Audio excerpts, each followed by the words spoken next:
Alhamdulillah Rabbil Alamin ala kulli hal wa fi kulli nikmatin minal dhahiri wal batin nashkuru li'annumihi ila Rabbil Alamin ashhadu an la ilaha illallah wahdahu la syarika lah wa ashhadu anna Muhammadan abduhu wa rasuluhu la nabiyya ba'da.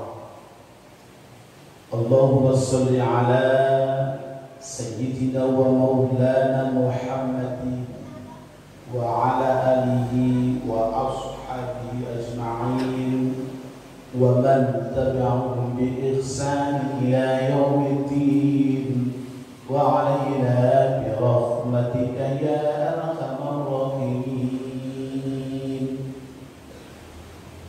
Amma ba'd, faya ayyuhal hadirun rahimakumullah, ya ayyuhal ladzina amanu taqullaha haqqa tuqatih. Hai orang-orang yang beriman, bertakwalah kamu kepada Allah dengan sebenar-benarnya takwa. Wala tamutunna, dan janganlah sekali-kali engkau mati illa wa antum muslimun, kecuali mati dalam keadaan muslim, beriman kepada Allah Subhanahu wa ta'ala. Alhamdulillah atas segala nikmat yang telah Allah berikan kepada kita. Allah tak pernah perhitungan, Allah tak pernah pilih kasih kepada siapapun. Allah Subhanahu wa ta'ala berikan apa yang diminta olehnya, sehingga bahkan tidak diminta oleh Allah. Allah mengerti apa yang menjadi kebutuhan kita. Hakikatnya apa yang diberikan oleh Allah Subhanahu wa ta'ala kepada hambanya adalah agar hambanya senang, agar hambanya bahagia, agar hambanya damai dalam kehidupannya, bukan menjadi sengsara, bukan menjadi susah, dan bukan menjadi celaka. Namun sebaliknya, justru manusia itu yang membuat dirinya susah, yang membuat dirinya sengsara, yang membuat dirinya celaka akibat perbuatannya yang dia lakukan. Jika bersyukur kepada Allah Subhanahu wa ta'ala, demi Allah berjanji la azidannakum, maka Allah akan tambah nikmatnya. Artinya akan ditambah kebaikan oleh Allah Subhanahu wa ta'ala, akan ditambahkan kebahagiaannya oleh Allah Subhanahu wa ta'ala, akan ditambahkan kesenangannya oleh Allah Subhanahu wa ta'ala. Namun sebaliknya, demi Allah, tatkala dia kufur kepada nikmat Allah, tidak bersyukur kepada Allah Subhanahu wa ta'ala atas nikmat yang telah diberikan oleh Allah, bahkan boleh jadi yang dia minta justru apa yang diberikan oleh Allah Subhanahu wa ta'ala akan mencelakakan dirinya, boleh jadi akan menjadi bahan bakar nantinya fi yaumil qiyamah. Na'udzubillah, summa na'udzubillah. Janji Allah, inna azabi lasyadid, azabku sangat pedih. Mudah-mudahan kita tergolong orang yang bersyukur kepada Allah Subhanahu wa ta'ala. Salawat dan salam mudah-mudahan tetap tersudah kepada junjungan kita Nabi Muhammad sallallahu alaihi wasallam. Fa insyaallah mahabbatan Rasul, cinta saja. Tidak menghina, tidak mencaci, tidak merendahkan, tidak memaparkan, dan tidak membuang sunnah-sunnah Rasul. Demi Allah, Rasul sallallahu alaihi wasallam menakan cinta. Kecintaan Rasul sallallahu alaihi wasallam justru lebih besar daripada cinta kita kepada Rasulullah sallallahu alaihi wasallam. Sekalipun tatkala kecintaan kita kepada Rasul Muhammad sallallahu alaihi wasallam diharapkan melebihi dibanding cinta yang lain. Karena setiap hamba Rasul Muhammad SAW pasti berharap kepada syafaat. Adalah berupa rahmat tambahan dari Allah Subhanahu wa ta'ala. Syafaat fi Rasulillah fi yaumil qiyamah.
Saudara hadirin, mudah-mudahan kita mampu melaksanakan sunnah Rasul. Minimal yang kita ketahui itulah.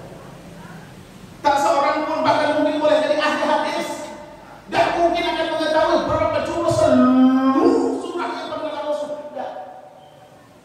Banyak sunnah-sunnah Rasul, beribu-ribu, berjuta-juta apa yang harus kita ikuti. Tak seorang pun yang menyamai dengan Rasul. Kenapa? Karena tidak bisa.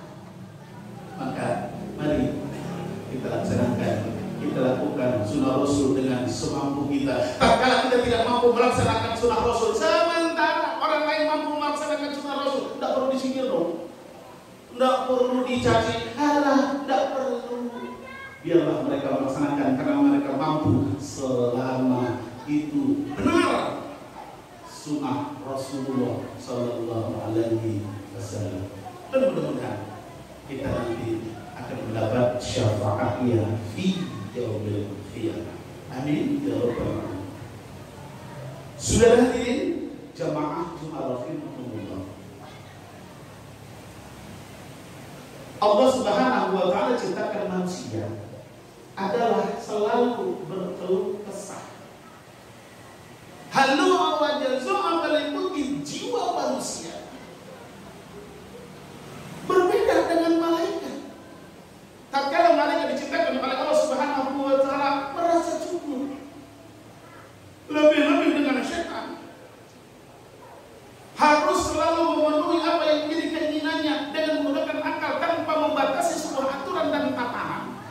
Inilah manusia yang sangat mulia. Diberikan keinginan oleh Allah Subhanahu wa taala, diberikan untuk menyimpulkan apa yang menjadi keinginannya, tapi dibatasi dengan hati. Tatkala itu manusia pasti merasa kekurangan dan selalu akan muncul dalam dirinya adalah emosi. Marah, sakit, hal yang wajar. Pada akhirnya salah, sesuatu hal yang wajar. Tetapi kesalahan manusia adalah harus tertata, karena manusia adalah sadar dan harus sadar dan menyadari ketika sesuatu kesalahan itu merupakan satu kekeliruan dan itu merupakan satu kerugian, tentu dia akan berbalik. Dia dalam hidupnya berhati-hati. Sudah berhati-hati saja masih kesandung, apalagi dengan lepas mata-mata melepaskan nafsu dan akalnya, bab setan yang membagi buta. Dan apakah mereka tidak pernah marah? Sekalipun malaikat adalah mempunyai pikiran dan hati. Pernah. Malaikat diberi hati dan pikiran saja mampu marah. Tatkala itu Rasulullah SAW pergi ke Taif. Rasul ingin menyampaikan tentang Islam, mengenalkan Islam dan menyampaikan ajaran-ajaran Islam, bagaimana tatanan-tatanan Islam yang benar. Sesampainya di Taif, Rasul bukan disambut, justru malah disambit, dilempar dengan batu, dikeruduk dengan batu, sehingga pelipis Rasul pecah. Lari ke kebun kurma milik orang Quraisy. Tak berani melempari kembali. Lalu malaikat berkata, ya Rasulullah Muhammad SAW, mereka sudah keterlaluan, mereka sudah kelewatan, mereka sudah menghina dan mengkhianatimu, mereka sudah keterlaluan kepada kamu ya Rasulullah. Apakah aku akan balas mereka? Aku angkat gunung ini, kutimpahkan kepada mereka. Marahnya malaikat, tapi marahnya menggunakan akal dan hati. Apa jawab Rasulullah? Jangan malaikat Jibril.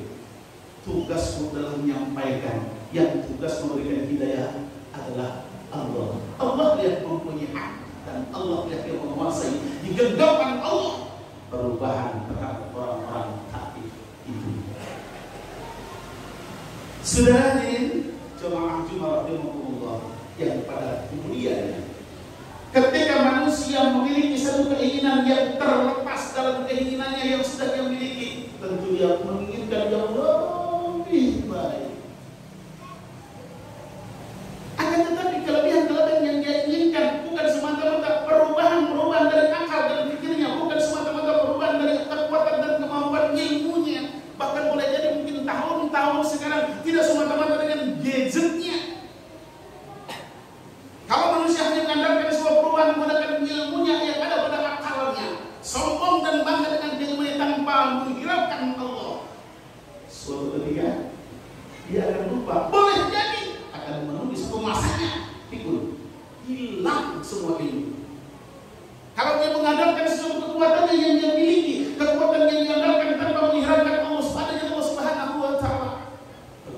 itu akan berkurang dan melemah. Karena kekuatan itu hilang, tak mampu apa-apa pun. Begitu pangkat dan jabatan yang dimiliki hanya sementara. Ketika dia merajakan, mengagungkan, mengutamakan pangkat dan jabatan yang dia miliki, lalu berbuat semaunya, centang perenang, lalu dia langsungkan rela dan tega melanggar dan melawan hukum Allah tanpa menghiraukan adanya Allah. Demi Allah, tapi kalau sudah turun jabatan, apa kekuatannya? Mungkin dilemparkan oleh orang lain, bahkan mungkin tidak dihargai oleh orang lain. Maka yang benar adalah kita tetap kepada Allah Subhanahu wa Ta'ala. Bukankah kita sudah diajarkan oleh Allah Subhanahu wa Ta'ala dalam surat Al-Fatihah? Puji, dekati Allah, sebut nama Allah, Bismillahirrahmanirrahim, ayat 1. Lalu dilanjutkan setelah menyebut asma Allah, puji Allah, Alhamdulillah Rabbil Alamin. Setelah memuji Allah, baru dekati Allah. Mana? Iyyaka na'budu, ibadah dulu. Dekati Allah, kenali Allah setelah beribadah. Ini tidak masa bodoh dengan hukum Allah, masa bodoh dengan perintah Allah, tidak dihiraukan kepada ibadah kepada Allah. Lalu minta iyyaka na'budu wa iyyaka nasta'in. Tiba-tiba mohon kepada Allah tanpa ada iyyaka na'budu, beribadah, menghambakan diri kepada Allah. Maknawiyahnya adalah kenali Allah dengan sebut asma Allah, pujilah Allah, Allah lah yang maha terpuji. Lalu di situ sebutkan bahwa kita hamba yang harus mengabdikan kepada Allah Subhanahu wa Ta'ala. Maknawiyah iyyaka na'budu Allah, taqarrub ilallah, dekati Allah. Setelah kita dekat kepada Allah Subhanahu wa Ta'ala, lalu wa iyyaka nasta'in, dan kepada Allah kami meminta pertolongan. Minta tolong kepada Allah. Sekalipun secara syariatnya adalah manusiawiah, hubungan manusia dengan manusia perlu, tetapi lalu jangan meninggalkan Allah Subhanahu wa Ta'ala, karena Allah lah yang paling utama. Lalu apa yang dia minta? Ihdinas siratal mustaqim. Apapun itu, siapapun itu akan minta petunjuk jalan yang benar. Jalan yang benar inilah yang dapat merubah kehidupan yang lebih baik. Siapa mereka yang akan mendapatkan hidayah? Siapa yang mereka yang mendapatkan petunjuk dari Allah Subhanahu wa Ta'ala? Jelas. Wa may ya'tasim billahi faqad hudiya ila siratil mustaqim. Wa may ya'tasim billahi, barang siapa yang berpegang teguh kepada tali Allah. Maknanya adalah berpegang teguh kepada hukum Allah, berpegang teguh kepada talian Allah, kepada perintah Allah. Apa yang menjadi perintah Allah dilaksanakan, itu ditaksir oleh Allah. Ketika kita mengikuti tatanan dan tatanan dan hukum Allah, bukan harus meninggalkan hukum dunia. Hukum dunia tetap kita ikuti, akan tetapi yang tidak bertentangan dengan hukum Allah Subhanahu wa Ta'ala. Selama Pancasila masih sama jalurnya dengan Al-Quran, hukum Allah tidak salah. Maka di situ waqad hudiya akan mendapat petunjuk ila siratil mustaqim, akan terjawab ihdinas siratal mustaqim. Ya Allah, berikan petunjuk kepada jalan yang lurus selama ia masih berpegang kepada hukum dan talian Allah Subhanahu wa Ta'ala.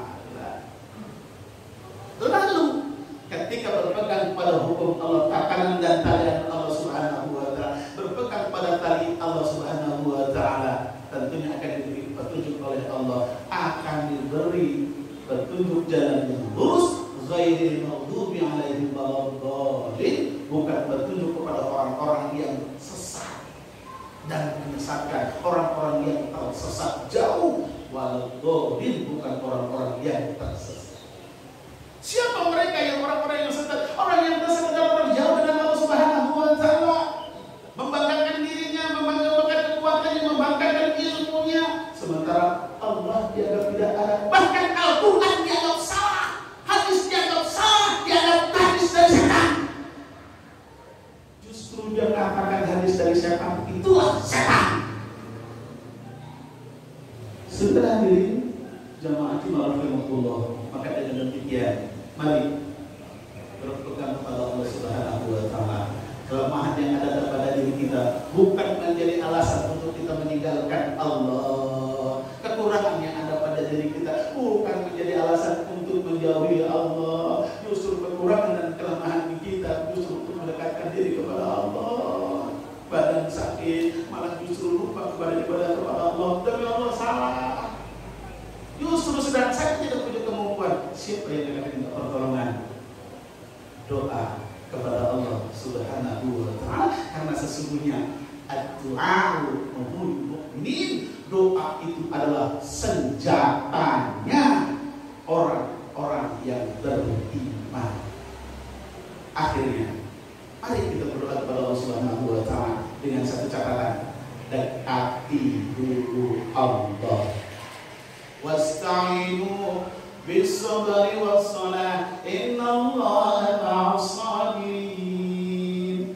Minta tolonglah kamu kepada Allah dengan sabar, was-salah dan salat. Bagaimana mungkin tak salat lalu minta kepada Allah, maka Allah tak kenal. Jangan salahkan Allah tatkala doa kita tidak dikabulkan oleh Allah Subhanahu wa taala. Mungkin karena kita selama ini terlalu jauh terhadap Allah Subhanahu wa taala.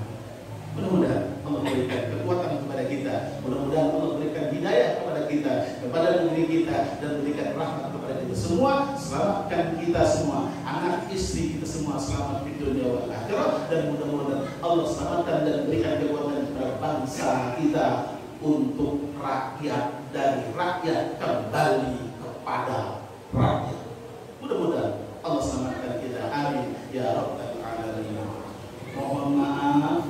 Barakallahu li wa lakum fil Qur'anil azim wa nafa'ani wa iyyakum min al-ayati wa dhikril hakim. Aqulu qawli hadha wastaghfiruhu innahu huwal ghafurur rahim.